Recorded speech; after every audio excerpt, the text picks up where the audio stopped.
ആവർത്തന പുസ്തകം അധ്യായം 1. സൂഫിനെതിരെ പാരാനും തോഫലിനും ലാബാനും ഹസേരോത്തിനും ദീസാഹാബിനും നടുവേ യോർദാനക്കരെ മരുഭൂമിയിൽ അരാബയിൽ വെച്ച് മോശ എല്ലാ ഇസ്രായേലിനോടും പറഞ്ഞ വചനങ്ങൾ ആവിത്. സെയീർ പർവ്വതം വഴിയായി ഹോരേബിൽ നിന്ന് കാദേശ് ബർന്നേയയിലേക്ക് 11 ദിവസത്തെ വഴിയുണ്ട്. 40-ാം സംവത്സരം 11-ാം മാസം 1-ാം തീയതി മോശ ഇസ്രായേൽ മക്കളോട് യഹോവ അവർക്ക് വേണ്ടി തന്നോട് കൽപ്പിച്ചതുപോലെ ഒക്കെയും പറഞ്ഞു. ഹെശ്ബോനിൽ പാർത്തിരുന്ന അമോര്യ രാജാവായ സീഹോനെയും അസ്താരോത്തിൽ പാർത്തിരുന്ന ബാശാൻ രാജാവായ ഓഗിനെയും എദ്രയിൽ വെച്ച് സംഹരിച്ച ശേഷം യോർദാനക്കരെ മോവാബ് ദേശത്ത് വെച്ച് മോശ ഈ ന്യായപ്രമാണം വിവരിച്ചു തുടങ്ങിയത് എങ്ങനെയെന്നാൽ, ഹോരേബിൽ വെച്ച് നമ്മുടെ ദൈവമായ യഹോവ നമ്മോട് കൽപ്പിച്ചത്, നിങ്ങൾ ഈ പർവ്വതത്തിങ്കൽ പാർത്തത് മതി. തിരിഞ്ഞ് യാത്ര ചെയ്ത് അമോര്യരുടെ പർവ്വതത്തിലേക്കും അതിൻ്റെ അയൽപ്രദേശങ്ങളായ അരാബ, മലനാട്, താഴ്വീതി, തെക്കേദേശം, കടൽക്കര എന്നിങ്ങനെയുള്ള കനാന്യദേശത്തേക്കും ലെബാനോനിലേക്കും ഫ്രാത്ത് എന്ന മഹാനദി വരെയും പോകുവേൻ. ഇതാ ഞാൻ ആ ദേശം നിങ്ങളുടെ മുൻപിൽ വച്ചിരിക്കുന്നു. നിങ്ങൾ കടന്ന് യഹോവ നിങ്ങളുടെ പിതാക്കന്മാരായ അബ്രഹാമിനും ഇസഹാക്കിനും യാക്കോബിനും അവരുടെ സന്തതിക്കും കൊടുക്കുമെന്ന് അവരോട് സത്യം ചെയ്ത ദേശത്തെ കൈവശമാക്കുവേൻ. അക്കാലത്ത് ഞാൻ നിങ്ങളോട് പറഞ്ഞത്, എനിക്ക് ഏകനായി നിങ്ങളെ വഹിപ്പാൻ കഴിയുകയില്ല. നിങ്ങളുടെ ദൈവമായ യഹോവ നിങ്ങളെ വർദ്ധിപ്പിച്ചിരിക്കുന്നു. ഇതാ നിങ്ങൾ ഇന്ന് പെരുപ്പത്തിൽ ആകാശത്തിലെ നക്ഷത്രങ്ങൾ പോലെ ഇരിക്കുന്നു. നിങ്ങളുടെ പിതാക്കന്മാരുടെ ദൈവമായ യഹോവ നിങ്ങളെ ഇപ്പോഴുള്ളതിനേക്കാൾ ഇനിയും 1000 ഇരട്ടിയാക്കി താൻ നിങ്ങളോട് അരുളി ചെയ്തതുപോലെ അനുഗ്രഹിക്കുമാറാകട്ടെ. ഞാൻ ഏകനായി നിങ്ങളുടെ ഭാരവും നിങ്ങളുടെ ചുമടും നിങ്ങളുടെ വ്യവഹാരങ്ങളും വഹിക്കുന്നത് എങ്ങനെ? അതത് ഗോത്രത്തിൽ നിന്ന് ജ്ഞാനവും വിവേകവും പ്രസിദ്ധിയുമുള്ള പുരുഷന്മാരെ തിരഞ്ഞെടുപ്പിൻ. അവരെ ഞാൻ നിങ്ങൾക്ക് തലവന്മാരാക്കും. അതിന് നിങ്ങൾ എന്നോട്, നീ പറഞ്ഞ കാര്യം നല്ലത് എന്നുത്തരം പറഞ്ഞു. ആകയാൽ ഞാൻ നിങ്ങളുടെ ഗോത്രത്തലവന്മാരായി ജ്ഞാനവും പ്രസിദ്ധിയുമുള്ള പുരുഷന്മാരെ 1000 പേർക്ക് അധിപതിമാർ, 100 പേർക്ക് അധിപതിമാർ, 50 പേർക്ക് അധിപതിമാർ, 10 പേർക്ക് അധിപതിമാർ, ഇങ്ങനെ നിങ്ങൾക്ക് തലവന്മാരും ഗോത്രപ്രമാണികളുമായി നിയമിച്ചു. അന്ന് ഞാൻ നിങ്ങളുടെ ന്യായാധിപന്മാരോട് ആജ്ഞാപിച്ചത്, നിങ്ങളുടെ സഹോദരന്മാർക്ക് തമ്മിലുള്ള കാര്യങ്ങളെ കേട്ട് ആർക്കെങ്കിലും സഹോദരനോടോ പരദേശിയോടോ വല്ല കാര്യവും ഉണ്ടായാൽ അത് നീതിയോടെ വിധിപ്പീൻ. ന്യായവിസ്താരത്തിൽ മുഖം നോക്കാതെ ചെറിയവന്റെ കാര്യവും വലിയവന്റെ കാര്യവും ഒരുപോലെ കേൾക്കണം. മനുഷ്യനെ ഭയപ്പെടരുത്. ന്യായവിധി ദൈവത്തിനുള്ളതല്ലോ. നിങ്ങൾക്ക് അധികം പ്രയാസമുള്ള കാര്യം എൻ്റെ അടുക്കൽ കൊണ്ടുവരുവീൻ, അത് ഞാൻ തീർക്കും. അങ്ങനെ നിങ്ങൾ ചെയ്യേണ്ടുന്ന കാര്യങ്ങളൊക്കെയും ഞാൻ അക്കാലത്ത് നിങ്ങളോട് കൽപ്പിച്ചുവല്ലോ. പിന്നെ നമ്മുടെ ദൈവമായ യഹോവ നമ്മോട് കൽപ്പിച്ചതുപോലെ നാം ഹോരേബിൽ നിന്നും പുറപ്പെട്ട ശേഷം നിങ്ങൾ കണ്ട ഭയങ്കരമായ മഹാമരുഭൂമിയിൽ കൂടി നാം അമോര്യരുടെ മലനാട്ടിലേക്കുള്ള വഴിയായി സഞ്ചരിച്ച് കാദേശ് ബർന്നേയയിൽ എത്തി.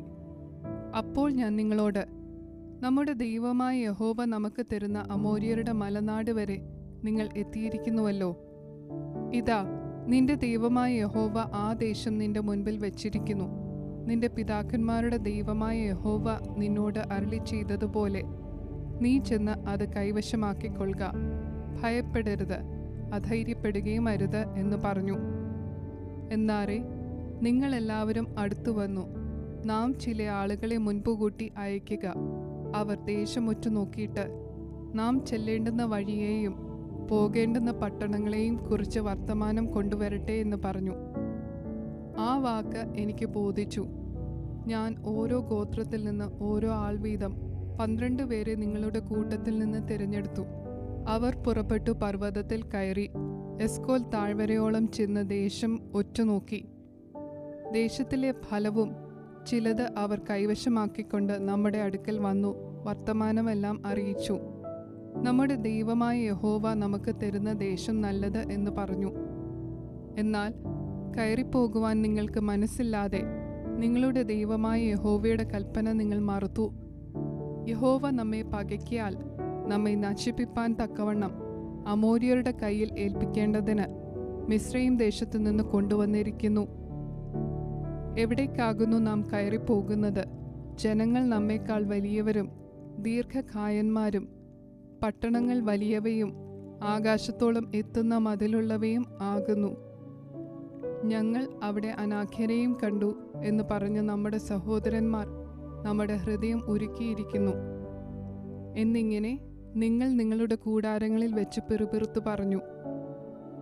അപ്പോൾ ഞാൻ നിങ്ങളോട്, നിങ്ങൾ ഭ്രമിക്കരുത്, അവരെ ഭയപ്പെടുകയും അരുത്. നിങ്ങളുടെ ദൈവമായ യഹോവ നിങ്ങളുടെ മുൻപിൽ നടക്കുന്നു. നിങ്ങൾ കാണുക അവൻ മിസ്രയീമിലും മരുഭൂമിയിലും ചെയ്തതുപോലെ ഒക്കെയും നിങ്ങൾക്ക് വേണ്ടി യുദ്ധം ചെയ്യും. ഒരു മനുഷ്യൻ തൻ്റെ മകനെ വഹിക്കുന്നതുപോലെ നിങ്ങൾ ഈ സ്ഥലത്ത് എത്തുവോളം നടന്ന എല്ലാ വഴിയിലും നിങ്ങളുടെ ദൈവമായ യഹോവ നിങ്ങളെ വഹിച്ചു എന്ന് നിങ്ങൾ കണ്ടുവല്ലോ എന്ന് പറഞ്ഞു. ഇതെല്ലാമായിട്ടും പാളയമിറങ്ങേണ്ടതിന് നിങ്ങൾക്ക് സ്ഥലം അന്വേഷിപ്പാനും നിങ്ങൾ പോകേണ്ടുന്ന വഴി നിങ്ങൾക്ക് കാണിച്ചു തരുവാനും രാത്രി അഗ്നിയിലും പകൽ മേഘത്തിലും നിങ്ങൾക്ക് മുൻപായി നടന്ന നിങ്ങളുടെ ദൈവമായ യഹോവയെ നിങ്ങൾ വിശ്വസിച്ചില്ല. ആകയാൽ യഹോവ നിങ്ങളുടെ വാക്ക് കേട്ട് കോപിച്ചു. ഞാൻ നിങ്ങളുടെ പിതാക്കന്മാർക്ക് കൊടുക്കുമെന്ന് സത്യം ചെയ്തിട്ടുള്ള നല്ല ദേശം ഈ ദുഷ്ടതലമുറയിലെ പുരുഷന്മാർ ആരും കാണുകയില്ല. യെഫുന്നെയുടെ മകനായ കാലേബ് മാത്രം അത് കാണുകയും അവൻ യഹോവയെ പൂർണ്ണമായി പറ്റി നിന്നതുകൊണ്ട് അവനും അവൻ്റെ പുത്രന്മാർക്കും അവൻ ചവിട്ടിയ ദേശം ഞാൻ കൊടുക്കുകയും ചെയ്യുമെന്ന് സത്യം ചെയ്തു കൽപ്പിച്ചു. യഹോവ നിങ്ങളുടെ നിമിത്തം എന്നോട് കോപിച്ച് കൽപ്പിച്ചത്, നീയും അവിടെ ചെല്ലുകയില്ല. നിന്റെ ശുശ്രൂഷകനായ നൂന്റെ മകൻ യോശുവ അവിടെ ചെല്ലും. അവനെ ധൈര്യപ്പെടുത്തുക. അവനാകുന്നു ഇസ്രായേലിന് അത് കൈവശമാക്കി കൊടുക്കേണ്ടത്. കൊള്ളയാകുമെന്ന് നിങ്ങൾ പറഞ്ഞ നിങ്ങളുടെ കുഞ്ഞുകുട്ടികളും ഇന്ന് ഗുണദോഷങ്ങളെ തിരിച്ചറിയാത്ത നിങ്ങളുടെ മക്കളും അവിടെ ചെല്ലും. അവർക്ക് ഞാൻ അത് കൊടുക്കും. അവർ അത് കൈവശമാക്കും. നിങ്ങൾ തിരിഞ്ഞ് ചെങ്കടൽ വഴിയായി മരുഭൂമിയിലേക്ക് യാത്ര ചെയ്യുവീൻ. അതിന് നിങ്ങൾ എന്നോട്, ഞങ്ങൾ യഹോവയോട് പാപം ചെയ്തിരിക്കുന്നു. നമ്മുടെ ദൈവമായ യഹോവ ഞങ്ങളോട് കൽപ്പിച്ചതുപോലെ ഒക്കെയും ഞങ്ങൾ പോയി യുദ്ധം ചെയ്യും എന്നുത്തരം പറഞ്ഞു. അങ്ങനെ നിങ്ങൾ ഓരോരുത്തൻ താന്താൻ്റെ യുദ്ധായുധം ധരിച്ച് പർവ്വതത്തിൽ കയറുവാൻ തുനിഞ്ഞു. എന്നാൽ യഹോവ എന്നോട്, നിങ്ങൾ പോകരുത്, യുദ്ധം ചെയ്യരുത്. ഞാൻ നിങ്ങളുടെ ഇടയിൽ ഇല്ല. ശത്രുക്കളോട് നിങ്ങൾ തോറ്റുപോകും എന്ന് അവരോട് പറക എന്ന് കൽപ്പിച്ചു. അങ്ങനെ ഞാൻ നിങ്ങളോട് പറഞ്ഞു. എന്നാൽ നിങ്ങൾ കേൾക്കാതെ യഹോവയുടെ കൽപ്പന മറുത്ത് അഹമ്മദിയോടെ പർവ്വതത്തിൽ കയറി. ആ പർവ്വതത്തിൽ കുടിയിരുന്ന അമോര്യർ നിങ്ങളുടെ നേരെ പുറപ്പെട്ടുവന്ന് തേനീച്ച പോലെ നിങ്ങളെ പിന്തുടർന്ന് സെയീരിൽ ഹോർമ വരെ ചിഹ്നിച്ചു കളഞ്ഞു. നിങ്ങൾ മടങ്ങി വന്ന് യഹോവയുടെ മുൻപാകെ കരഞ്ഞു. എന്നാൽ യഹോവ നിങ്ങളുടെ നിലവിളി കേട്ടില്ല, നിങ്ങളുടെ അപേക്ഷയ്ക്ക് ചെവി തന്നതുമില്ല. അങ്ങനെ നിങ്ങൾ കാദേശിൽ പാർത്ത ദീർഘകാലമൊക്കെയും അവിടെ താമസിക്കേണ്ടി വന്നു. ആവർത്തന പുസ്തകം അധ്യായം 2. അനന്തരം യഹോവ എന്നോട് കൽപ്പിച്ചതുപോലെ നാം തിരിഞ്ഞ് ചെങ്കടൽ വഴിയായി മരുഭൂമിയിലേക്ക് യാത്ര പുറപ്പെട്ടു. നാം ഏറിയ നാൾ സെയീർ പർവ്വതത്തെ ചുറ്റി നടന്നു. പിന്നെ യഹോവ എന്നോട് കൽപ്പിച്ചത്, നിങ്ങൾ ഈ പർവ്വതം ചുറ്റി നടന്നത് മതി, വടക്കോട്ട് തിരിവിൻ. നീ ജനത്തോട് കൽപ്പിക്കേണ്ടത് എന്തെന്നാൽ, സെയീരിൽ കുടിയിരിക്കുന്ന ഏശാവിൻ്റെ മക്കളായ നിങ്ങളുടെ സഹോദരന്മാരുടെ അതിരിൽ കൂടി നിങ്ങൾ കടപ്പാൻ പോകുന്നു. അവർ നിങ്ങളെ പേടിക്കും. ആകയാൽ ഏറ്റവും സൂക്ഷിച്ചു കൊള്ളേണം. നിങ്ങൾ അവരോട് പടയെടുക്കരുത്. അവരുടെ ദേശത്ത് ഞാൻ നിങ്ങൾക്ക് ഒരു കാൽ വെപ്പാൻ പോലും ഇടം തരികയില്ല. സെയീർ പർവ്വതം ഞാൻ ഏശാവിന് അവകാശമായി കൊടുത്തിരിക്കുന്നു. നിങ്ങൾ അവരോട് ആഹാരം വിലയ്ക്ക് വാങ്ങി കഴിക്കണം, വെള്ളവും വിലയ്ക്ക് വാങ്ങി കുടിക്കണം. നിന്റെ ദൈവമായ യഹോവ നിന്റെ കൈകളുടെ സകല പ്രവൃത്തിയിലും നിന്നെ അനുഗ്രഹിച്ചിരിക്കുന്നു. ഈ മഹാമരുഭൂമിയിൽ നീ സഞ്ചരിക്കുന്നത് അവൻ അറിഞ്ഞിരിക്കുന്നു. ഈ 40 സംവത്സരം നിന്റെ ദൈവമായ യഹോവ നിന്നോടുകൂടെ ഇരുന്നു. നിനക്ക് യാതൊന്നിനും മുട്ടും വന്നിട്ടില്ല. അങ്ങനെ നാം സെയീരിൽ കൂടിയിരുന്ന ഏശാവിൻ്റെ മക്കളായ നമ്മുടെ സഹോദരന്മാരെ ഒഴിച്ച് അരാബ വഴിയായി ഏലാത്തിൻ്റെയും എസ്യോൻ ഗേബറിൻ്റെയും അരികത്തുകൂടി കടന്നിട്ട് തിരിഞ്ഞ് മോവാബ് മരുഭൂമിയിലേക്കുള്ള വഴിയായി കടന്നു പോന്നു. അപ്പോൾ യഹോവ എന്നോട് കൽപ്പിച്ചത്, മോവാബിയരെ ഞെരുക്കരുത്, അവരോട് പടയെടുക്കുകയും അരുത്. ഞാൻ അവരുടെ ദേശത്ത് നിനക്ക് ഒരവകാശം തരികയില്ല. ആ ദേശത്തെ ഞാൻ ലോത്തിൻ്റെ മക്കൾക്ക് അവകാശമായി കൊടുത്തിരിക്കുന്നു. വലിപ്പവും പെരുപ്പവും അനാക്യരെ പോലെ പൊക്കവുമുള്ള ജാതിയായ ഏമ്യർ പണ്ട് അവിടെ പാർത്തിരുന്നു. ഇവരെ അനാക്യരെ പോലെ മല്ലന്മാർ എന്ന് വിചാരിച്ചു വരുന്നു. മോവാബ്യരോ അവർക്ക് ഏമ്യർ എന്ന് പേർ പറയുന്നു. ഹോര്യരും പണ്ട് സെയീരിൽ പാർത്തിരുന്നു. എന്നാൽ ഏശാവിൻ്റെ മക്കൾ അവരെ തങ്ങളുടെ മുൻപിൽ നിന്ന് നീക്കിക്കളയുകയും സംഹരിക്കുകയും അവർക്ക് പകരം കുടിപ്പാർക്കുകയും ചെയ്തു. ഇസ്രായേലിന് യഹോവ കൊടുത്ത അവകാശ ദേശത്ത് അവർ ചെയ്തതുപോലെ തന്നെ. ഇപ്പോൾ എഴുന്നേറ്റ് സേരത് തോട് കടപ്പീൻ എന്ന് കൽപ്പിച്ചതുപോലെ നാം സേരത് തോട് കടന്നു. നാം കാദേശ് ബർന്നേയിൽ നിന്ന് പുറപ്പെട്ടതു മുതൽ സേരത് തോട് കടക്കും വരെയുള്ള കാലം 38 സംവത്സരം ആയിരുന്നു. അതിനിടയിൽ യോദ്ധാക്കളായിരുന്ന തലമുറയൊക്കെയും യഹോവ അവരോട് സത്യം ചെയ്തതുപോലെ പാളയത്തിൽ നിന്ന് മുടിഞ്ഞുപോയി. അവർ മുടിഞ്ഞു തീരും വരെ യഹോവയുടെ കൈ അവരെ പാളയത്തിൽ നിന്ന് നശിപ്പിപ്പാൻ തക്കവണ്ണം അവർക്ക് വിരോധമായിരുന്നു. ഇങ്ങനെ യോദ്ധാക്കൾ ഒക്കെയും ജനത്തിൻ്റെ ഇടയിൽ നിന്ന് മരിച്ച് ഒടുങ്ങിയ ശേഷം യഹോവ എന്നോട് കൽപ്പിച്ചത്, നീ ഇന്ന് ആർ എന്ന മോവാബ്യ ദേശത്തുകൂടി കടപ്പാൻ പോകുന്നു. അമോന്യരോട് അടുത്ത് ചെല്ലുമ്പോൾ അവരെ ഞെരുക്കരുത്, അവരോട് പടയെടുക്കുകയും അരുത്.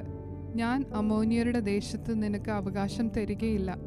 അത് ഞാൻ ലോത്തിൻ്റെ മക്കൾക്ക് അവകാശമായി കൊടുത്തിരിക്കുന്നു. അതും മല്ലന്മാരുടെ ദേശമെന്ന് വിചാരിച്ചു വരുന്നു. മല്ലന്മാർ പണ്ട് അവിടെ പാർത്തിരുന്നു. അമോന്യർ അവരെ സംസുമ്യർ എന്ന് പറയുന്നു. അവർ വലുപ്പവും പെരുപ്പവും അനാക്യരെ പോലെ പൊക്കവുമുള്ള ജാതിയായിരുന്നു. എങ്കിലും യഹോവ അവരെ അവരുടെ മുൻപിൽ നിന്ന് നശിപ്പിച്ചു. ഇങ്ങനെ അവർ അവരുടെ ദേശം കൈവശമാക്കി അവരുടെ സ്ഥലത്ത് കൂടി പാർത്തു. അവൻ സെയീരിൽ പാർക്കുന്ന ഏശാവിൻ്റെ മക്കൾക്ക് വേണ്ടി ചെയ്തതുപോലെ തന്നെ അവൻ ഹോര്യരെ അവരുടെ മുൻപിൽ നിന്ന് നശിപ്പിച്ചിട്ട് അവർ അവരുടെ ദേശം കൈവശമാക്കി അവരുടെ സ്ഥലത്ത് ഇന്നുവരെയും പാർക്കുന്നു. കഫ്തോരിൽ നിന്ന് വന്ന കഫ്തോര്യരും ഗസ വരെയുള്ള ഊരുകളിൽ പാർത്തിരുന്ന അവ്യരെ നശിപ്പിച്ച് അവരുടെ സ്ഥലത്തു കൂടി പാർത്തു. നിങ്ങൾ എഴുന്നേറ്റ് യാത്ര പുറപ്പെട്ട് അർന്നോൻ താഴ്വര വരെ കടപ്പീൻ. ഇതാ, ഞാൻ ഹെശ്ബോനിലെ അമോര്യ രാജാവായ സീഹോനെയും അവൻ്റെ ദേശത്തെയും നിന്റെ കയ്യിൽ ഏൽപ്പിച്ചിരിക്കുന്നു. അവനോട് പടവെട്ടി അത് കൈവശമാക്കുവാൻ തുടങ്ങുക. നിന്നെയുള്ള പേടിയും ഭീതിയും ആകാശത്തിൻ കീഴെങ്ങുമുള്ള ജാതികളുടെ മേൽ വരുത്തുവാൻ ഞാൻ ഇന്ന് തന്നെ തുടങ്ങും. അവർ നിന്റെ ശ്രുതി കേട്ട് നിന്റെ നിമിത്തം വിറയ്ക്കുകയും നടുങ്ങുകയും ചെയ്യും. പിന്നെ ഞാൻ കെദേമോത്ത് മരുഭൂമിയിൽ നിന്ന് ഹെശ്ബോനിലെ രാജാവായ സീഹോന്റെ അടുക്കൽ സമാധാന വാക്കുകളോടുകൂടെ ദൂതന്മാരെ അയച്ചു. ഞാൻ നിന്റെ ദേശത്തുകൂടി കടന്നു പോകുവാൻ അനുവദിക്കണമേ. ഞാൻ ഇടത്തോട്ടോ വലത്തോട്ടോ മാറാതെ പെരുവഴിയിൽ കൂടി മാത്രം നടക്കും. സെയീരിൽ പാർക്കുന്ന ഏശാവിൻ്റെ മക്കളും ആരിൽ പാർക്കുന്ന മോവാബ്യരും എനിക്ക് തന്നതുപോലെ നീ വിലയ്ക്ക് തരുന്ന ആഹാരം ഞാൻ കഴിക്കുകയും വിലയ്ക്ക് തരുന്ന വെള്ളം കുടിക്കുകയും ചെയ്തു കൊള്ളാം. യോർദാൻ കടന്ന് ഞങ്ങളുടെ ദൈവമായ യഹോവ ഞങ്ങൾക്ക് തരുന്ന ദേശത്ത് എത്തുവോളം കാൽനടയായി പോകുവാൻ മാത്രം അനുവദിക്കണം എന്ന് പറയിച്ചു. എന്നാൽ നാം തൻ്റെ ദേശത്തുകൂടി കടന്നു പോകുവാൻ ഹെശ്ബോനിലെ രാജാവായ സീഹോൻ സമ്മതിച്ചില്ല. ഇന്ന് കാണുന്നതുപോലെ നിന്റെ ദൈവമായ യഹോവ അവനെ നിന്റെ കയ്യിൽ ഏൽപ്പിക്കേണ്ടതിന് അവൻ്റെ മനസ്സ് കടുപ്പിച്ച് അവൻ്റെ ഹൃദയം കഠിനമാക്കി. യഹോവ എന്നോട്, ഞാൻ സീഹോനെയും അവൻ്റെ ദേശത്തെയും നിന്റെ കയ്യിൽ ഏൽപ്പിച്ചിരിക്കുന്നു. അവൻ്റെ ദേശം കൈവശമാക്കേണ്ടതിന് അത് അടക്കുവാൻ തുടങ്ങുക എന്ന് കൽപ്പിച്ചു.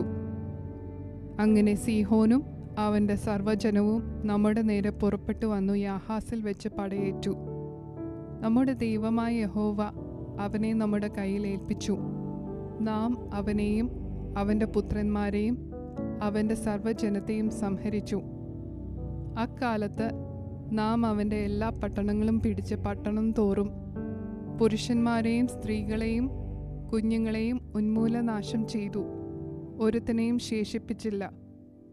നാൽക്കാലികളെയും നാം പിടിച്ച പട്ടണങ്ങളിലെ കൊള്ളയും മാത്രം നാം നമുക്കായിട്ട് എടുത്തു. അർണോൻ താഴ്വരയുടെ അറ്റത്തുള്ള അരോവേരും താഴ്വരയിലെ പട്ടണവും മുതൽ ഗിലെയാദ് വരെ നമ്മുടെ കൈക്ക് എത്താതെ ഒരു പട്ടണവും ഉണ്ടായിരുന്നില്ല. നമ്മുടെ ദൈവമായ യഹോവ സകലവും നമ്മുടെ കയ്യിൽ ഏൽപ്പിച്ചു. അമോനിയരുടെ ദേശവും യാബോക്ക് നദിയുടെ ഒരു വശമൊക്കെയും മലനാട്ടിലെ പട്ടണങ്ങളും നമ്മുടെ ദൈവമായ യഹോവ നമ്മോട് വിലക്കിയ ഇടങ്ങളും മാത്രം നീ ആക്രമിച്ചില്ല. ആവർത്തന പുസ്തകം അധ്യായം 3. അനന്തരം നാം തിരിഞ്ഞ് ബാശാനിലേക്കുള്ള വഴിയായി പോയി. അപ്പോൾ ബാശാൻ രാജാവായ ഓഗും അവൻ്റെ സർവ്വജനവും നമ്മുടെ നേരെ പുറപ്പെട്ട് എദ്രയിൽ വെച്ച് പടയേറ്റു. എന്നാറെ യഹോവ എന്നോട്, അവനെ ഭയപ്പെടരുത്, ഞാൻ അവനെയും അവൻ്റെ സർവ്വജനത്തെയും ദേശത്തെയും നിന്റെ കയ്യിൽ ഏൽപ്പിച്ചിരിക്കുന്നു. ഹെശ്ബോനിൽ പാർത്തിരുന്ന അമോര്യ രാജാവായ സീഹോനോട് ചെയ്തതുപോലെ നീ അവനോടും ചെയ്യും എന്ന് കൽപ്പിച്ചു. അങ്ങനെ നമ്മുടെ ദൈവമായ യഹോവ ബാശാൻ രാജാവായ ഓഗിനെയും അവൻ്റെ സകല ജനത്തെയും നമ്മുടെ കയ്യിൽ ഏൽപ്പിച്ചു. അവന് ആരും ശേഷിക്കാതെ വണ്ണം നാം അവനെ സംഹരിച്ചു കളഞ്ഞു. അക്കാലത്ത് നാം അവൻ്റെ എല്ലാ പട്ടണങ്ങളും പിടിച്ചു. നാം അവരുടെ പക്കൽ നിന്ന് പിടിക്കാത്ത ഒരു പട്ടണവും ഉണ്ടായിരുന്നില്ല. ബാശാനിലെ ഓഗിൻ്റെ രാജ്യമായ 60 പട്ടണങ്ങളുള്ള അർഗോബ് ദേശം വരെയും നാട്ടുപുറങ്ങളിലെ അനവധി ഊരുകളും പിടിച്ചു. ആ പട്ടണങ്ങൾ എല്ലാം ഉയർന്ന മതിലുകളും വാതിലുകളും ഓടാമ്പലുകളും കൊണ്ട് ഉറപ്പിച്ചിരുന്നു. ഹെശ്ബോൻ രാജാവായ സീഹോനോടും ചെയ്തതുപോലെ നാം അവയെ നിർമൂലമാക്കി. പട്ടണം തോറും പുരുഷന്മാരെയും സ്ത്രീകളെയും കുഞ്ഞുങ്ങളെയും നിർമൂലമാക്കി. എന്നാൽ നാൽക്കാലികളെ ഒക്കെയും പട്ടണങ്ങളിലെ അപഹൃതവും നാം കൊള്ളയിട്ട് എടുത്തു. ഇങ്ങനെ അക്കാലത്ത് അമോര്യരുടെ 2 രാജാക്കന്മാരുടെയും കയ്യിൽ നിന്ന് യോർദാനക്കരെ അർണോൻ താഴ്വര തുടങ്ങി ഹെർമോൻ പർവ്വതം വരെയുള്ള ദേശവും, സീദോന്യർ ഹെർമോന് സിറിയോൻ എന്നും അമോര്യരോ അതിന് സെനീർ എന്ന് പേർ പറയുന്നു. സമഭൂമിയിലെ എല്ലാ പട്ടണങ്ങളും ഗിലെയാദ് മുഴുവനും ബാശാനിലെ ഓഗിൻ്റെ രാജ്യത്തുൾപ്പെട്ട സൽക്ക, എദ്രയി എന്നീ പട്ടണങ്ങൾ വരെയുള്ള ബാശാൻ മുഴുവനും നാം പിടിച്ചു. ബാശാൻ രാജാവായ ഓഗ് മാത്രമേ മല്ലന്മാരിൽ ശേഷിച്ചിരുന്നുള്ളൂ. ഇരുമ്പ് കൊണ്ടുള്ള അവൻ്റെ മഞ്ചം അമോന്യ നഗരമായ രബ്ബയിലുണ്ടല്ലോ. അതിന് പുരുഷന്റെ കൈക്ക് 9 മുഴം നീളവും 4 മുഴം വീതിയുമുണ്ട്. ഈ ദേശം നാം അക്കാലത്ത് കൈവശമാക്കി. അർണോൻ താഴ്വര അരികെയുള്ള അരോവേർ മുതൽ ഗിലെയാദ് മലനാട്ടിൻ്റെ പാതിയും അവിടെയുള്ള പട്ടണങ്ങളും ഞാൻ രൂബേന്യർക്കും ഗാദ്യർക്കും കൊടുത്തു. ശേഷം ഗിലെയാദും ഓഗിൻ്റെ രാജ്യമായ ബാശാൻ മുഴുവനും അർഗോബ് ദേശം മുഴുവനും ഞാൻ മനശ്ശെയുടെ പാതി ഗോത്രത്തിന് കൊടുത്തു. ബാശാന് മുഴുവനും മല്ലന്മാരുടെ ദേശം എന്ന് പറയുന്നു. മനശ്ശെയുടെ മകനായ യായീർ ഗശൂര്യരുടെയും മാഖാത്യരുടെയും അതിർ വരെ അർഗോബ് ദേശം മുഴുവനും പിടിച്ച് തൻ്റെ പേരിൻ പ്രകാരം ബാശാന് ഹവോത്ത് യായീർ എന്ന് പേരിട്ടു. ഇന്ന് വരെ ആ പേർ തന്നെ പറഞ്ഞു വരുന്നു. മാഖീറിന് ഞാൻ ഗിലെയാദ് ദേശം കൊടുത്തു. രൂബേന്യർക്കും ഗാദ്യർക്കും ഗിലെയാദ് മുതൽ അർണോൻ താഴ്വരയുടെ മധ്യപ്രദേശവും അതിരും അമോന്യരുടെ അതിരായ യാബോക്ക് തോടുവരെയും കിന്നേരത്ത് തുടങ്ങി കിഴക്കോട്ട് പെസ്കയുടെ ചരിവിന് താഴെ ഉപ്പുകടലായ അരാബയിലെ കടൽ വരെ അരാബയും യോർദാൻ പ്രദേശവും ഞാൻ കൊടുത്തു. അക്കാലത്ത് ഞാൻ നിങ്ങളോട് ആജ്ഞാപിച്ചത്, നിങ്ങളുടെ ദൈവമായ യഹോവ നിങ്ങൾക്ക് ഈ ദേശത്തെ അവകാശമായി തന്നിരിക്കുന്നു. നിങ്ങളിൽ യുദ്ധപ്രാപ്തന്മാരായ എല്ലാവരും ഇസ്രായേലിയരായ നിങ്ങളുടെ സഹോദരന്മാർക്ക് മുൻപായി യുദ്ധസന്നദ്ധരായി കടന്നു പോകണം. നിങ്ങളുടെ ഭാര്യമാരും മക്കളും നിങ്ങളുടെ ആടുമാടുകളും ഞാൻ നിങ്ങൾക്ക് തന്നിട്ടുള്ള പട്ടണങ്ങളിൽ പാർക്കട്ടെ. ആടുമാടുകൾ നിങ്ങൾക്ക് വളരെ ഉണ്ട് എന്ന് എനിക്കറിയാം. യഹോവ നിങ്ങളെപ്പോലെ നിങ്ങളുടെ സഹോദരന്മാർക്കും സ്വസ്ഥത നൽകുകയും യോർദാനക്കരെ നിങ്ങളുടെ ദൈവമായ യഹോവ അവർക്ക് കൊടുക്കുന്ന ദേശത്തെ അവർ കൈവശമാക്കുകയും ചെയ്യുവോളം തന്നെ. പിന്നെ നിങ്ങൾ ഓരോരുത്തർ ഞാൻ നിങ്ങൾക്ക് തന്നിട്ടുള്ള അവകാശത്തിന് മടങ്ങിപ്പോരേണം. അക്കാലത്ത് ഞാൻ യോശുവയോട് ആജ്ഞാപിച്ചത്, നിങ്ങളുടെ ദൈവമായ യഹോവ ആ 2 രാജാക്കന്മാരോട് ചെയ്തതൊക്കെയും നീ കണ്ണാലെ കണ്ടുവല്ലോ. നീ കടന്നു ചെല്ലുന്ന സകല രാജ്യങ്ങളോടും യഹോവ അങ്ങനെ തന്നെ ചെയ്യും. നിങ്ങൾ അവരെ ഭയപ്പെടരുത്. നിങ്ങളുടെ ദൈവമായ യഹോവയല്ലോ നിങ്ങൾക്ക് വേണ്ടി യുദ്ധം ചെയ്യുന്നത്. അക്കാലത്ത് ഞാൻ യഹോവയോട് അപേക്ഷിച്ചു, കർത്താവായ യഹോവേ, നിന്റെ മഹത്വവും നിന്റെ ഭുജവീര്യവും അടിയനെ കാണിച്ചു തുടങ്ങിയല്ലോ. നിന്റെ ക്രിയകൾ പോലെയും നിന്റെ വീര്യപ്രവർത്തികൾ പോലെയും ചെയ്യുവാൻ കഴിയുന്ന ദൈവം സ്വർഗത്തിലാകട്ടെ ഭൂമിയിലാകട്ടെ ആരുള്ളൂ? ഞാൻ കടന്നു ചെന്ന് യോർദാനക്കരെയുള്ള നല്ല ദേശവും മനോഹരമായ പർവ്വതവും ലെബാനോനും ഒന്ന് കണ്ടുകൊള്ളട്ടെ എന്ന് പറഞ്ഞു. എന്നാൽ യഹോവ നിങ്ങളുടെ നിമിത്തം എന്നോട് കോപിച്ചിരുന്നു. എൻ്റെ അപേക്ഷ കേട്ടതുമില്ല. യഹോവ എന്നോട്, മതി, ഈ കാര്യത്തെക്കുറിച്ച് ഇനി എന്നോട് സംസാരിക്കരുത്. പിസ്ഗയുടെ മുകളിൽ കയറി തല പൊക്കി പടിഞ്ഞാറോട്ടും വടക്കോട്ടും തെക്കോട്ടും കിഴക്കോട്ടും നോക്കി കാണുക. ഈ യോർദാൻ നീ കടക്കയില്ല. യോശുവയോട് കൽപ്പിച്ച് അവനെ ധൈര്യപ്പെടുത്തി ഉറപ്പിക്കുക. അവൻ നായകനായി ഈ ജനത്തെ അക്കരെ കടത്തും. നീ കാണുന്ന ദേശം അവൻ അവർക്ക് അവകാശമായി പങ്കിട്ടു കൊടുക്കും എന്നരുളി ചെയ്തു. അങ്ങനെ നാം ബേത് പെയോരിനെതിരെ താഴ്വരയിൽ പാർത്തു.